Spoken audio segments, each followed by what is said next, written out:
Welcome to Brain Vision. So we need to find the fundamental frequency and the frequency of the first two overtones. So we know that the length of the string is 92 centimeters, or we can say 0.92 meters. The mass is going to be 3.4 grams.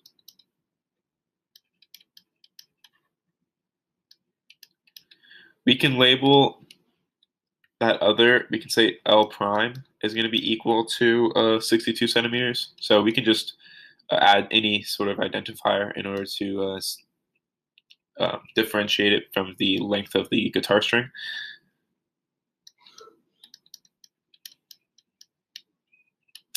We have a force tension of 520 newtons. And we have a mu. We can say that mu equals mass over length. This is simply like we can say a linear density. So to find the fundamental frequency, we can say that the velocity is going to be equal to the force tension divided by the linear density. And we can say that the frequency of the fundamental frequency when n equals 1, that is the fundamental frequency, and then n equals 2 would be the first overtone, n equals 3 would be the second overtone. So we can simply say that the f sub n is simply going to be equal to n, whatever overtone it is, times the velocity divided by 2 times L prime. And so we can say f sub n equals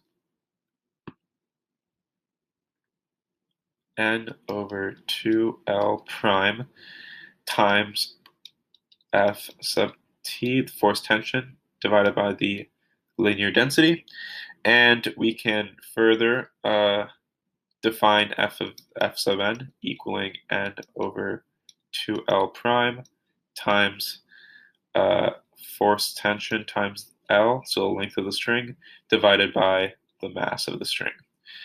And so we can say that for the fundamental frequency, this is going to be equal to 1 over 2 times 0.62 times the square root of 520 times 0.92 divided by the mass of 0.0034.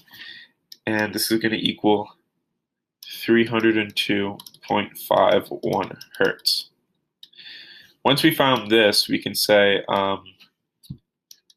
f sub 2 is simply going to be equal to 2 times f sub 1, and this is going to be equal to 605.01 hertz, and then f sub 3 is simply going to be equal to 3 times f sub 1, and this will be 907.52 hertz. So these will be our fundamental frequency, and then the first overtone and the second overtone. That is the end of the solution. Thank you for watching.